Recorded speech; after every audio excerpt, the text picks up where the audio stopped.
Hello friends, स्वागत है आप सभी का आपके अपने यूट्यूब चैनल जीएस लाइव पर। कैसे हैं आप सभी लोग।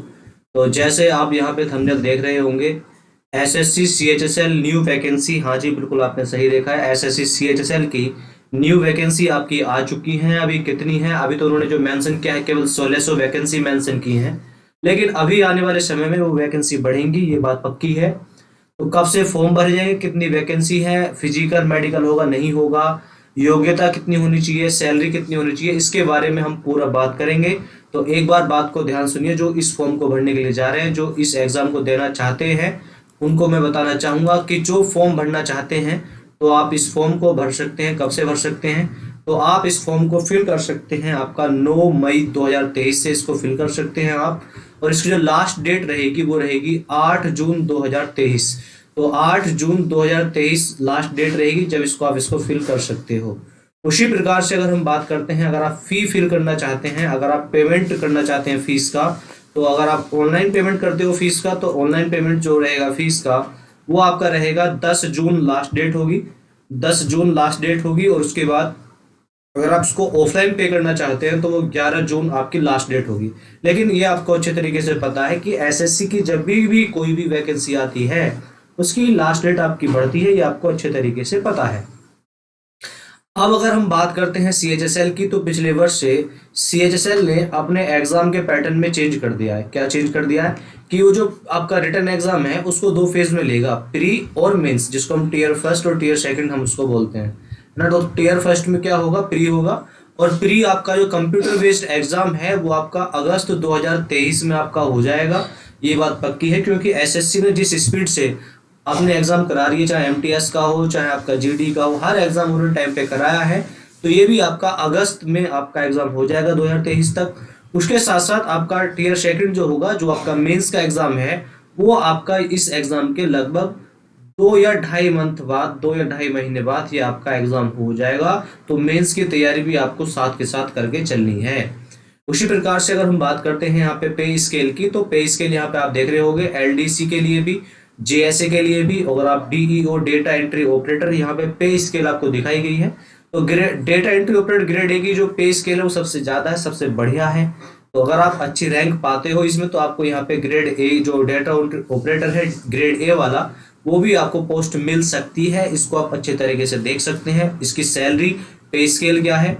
उसी प्रकार से अगर मैं इस फॉर्म की अगर मैं बात करता हूँ कौन कौन भर सकता है, एज लिमिट क्या क्या है, तो एज लिमिट जिस इंसान की उम्र 2/8 2/8/1995 है, तो इससे ज्यादा उम्र का इंसान नहीं भर सकता। उसी के साथ साथ 1/8/2005, इससे कम उम्र का इंसान भी नहीं भर सकता। ये उसकी एज लिमिट है। मतलब 18 से 27 साल का इंसान जो है वो इस फॉर्म को भर सकता है। 18 से 27 साल का इंसान इस फॉर्म को भर सकता है। और आप 12वीं पास होने चाहिए। आपको मिनिमम जो क्राइटेरिया है कि आप 12वीं क्लास पास होने चाहिए। अगर 12वीं क्लास पास नहीं है तो आप इसको नहीं भर सकते। लेकिन अगर 12वीं है, 12वीं पास की हुई है, ग्रेजुएट है आप, तो आप इस फॉर्म को फिल कर सकते हैं, भर सकते हैं। उसी के साथ आगे की हम बात करते हैं, तो यहाँ पे जो एग्जाम होगा तो उसमें आपका टीयर फर्स्ट जो होगा, पार्ट वन, जो उसका पार्ट होगा, पार्ट में आपको पार्ट वन में इंग्लिश आएगा, पार्ट सेकंड में आपका रीजनिंग जिसको हम जनरल इंटेलिजेंस कहते हैं, पार्ट थर्ड में आपका क्वांटिटेटिव एप्टीट्यूड जिसको हम कहते हैं मैथमेटिक्स। उसी के साथ साथ पार्ट फोर में आपका आएगा जीएस, ये जिसको हम कहते हैं जनरल अवेयरनेस।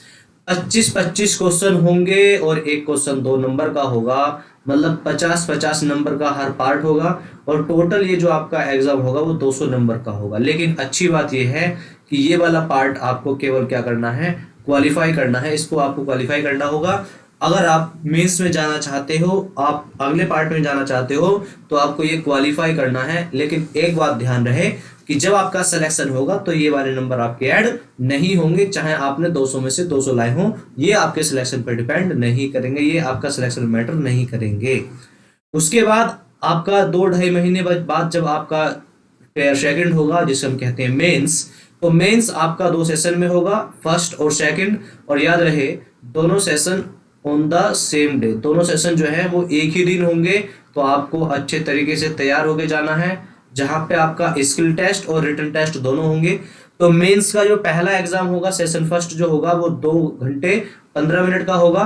तो पहला जो आपका पार्ट होगा, पहले पार्ट में अगर हम बात करते हैं तो सेशन फर्स्ट में आपका सेक्शन बटा होगा। सेक्शन ए में आपका सेक्शन फर्स्ट में आएगा मैथमेटिक्स, और सेकंड जो सेक्शन फर्स्ट है उसी में मॉड्यूल सेकंड जो होगा वो आपका होगा रीजनिंग।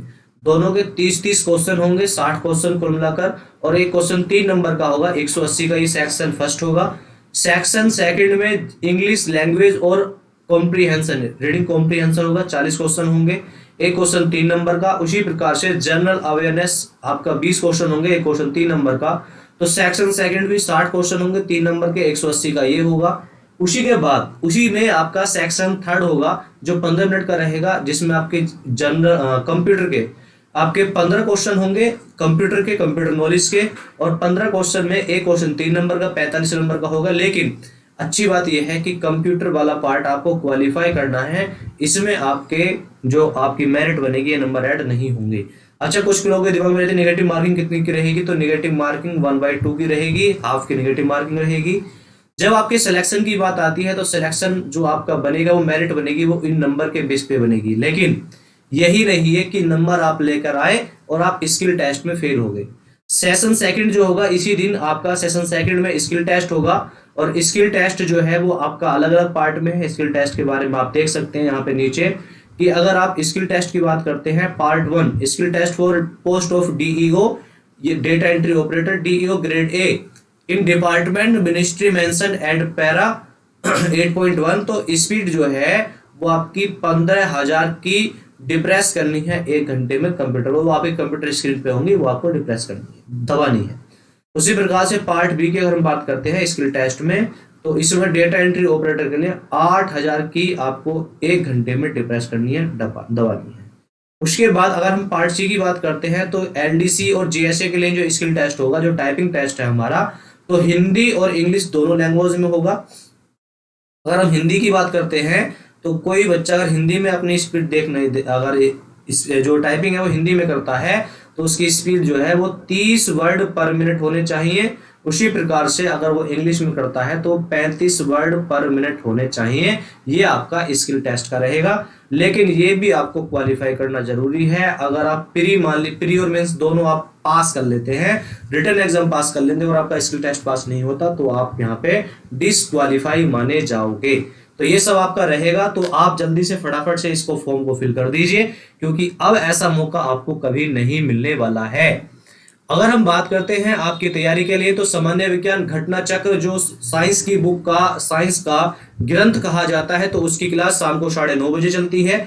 जो आप एसएससी सीएचएसएल के लिए जो आपका प्रैक्टिस वाला पार्ट है साइंस वाला, तो आप जुड़ सकते हैं शाम को 9:30 बजे मेरे साथ। उसी प्रकार से आपको पता है अब आपके सिलेक्शन में जीएस बहुत बड़ा मैटर करती है, तो जीएस की प्रैक्टिस क्लास सीएचएसएल के लिए आपकी शाम को 8 बजे चलती है। तो 8 बजे सीएचएसएल की जीएस वाली क्लास में इसी यूट्यूब चैनल पर जुड़ना ना भूलें। वीडियो कैसी लगी कमेंट करके जरूर बताइए, और इस इंफॉर्मेटिव वीडियो को और अपने दोस्तों के साथ शेयर करना ना भूलें। Thank you.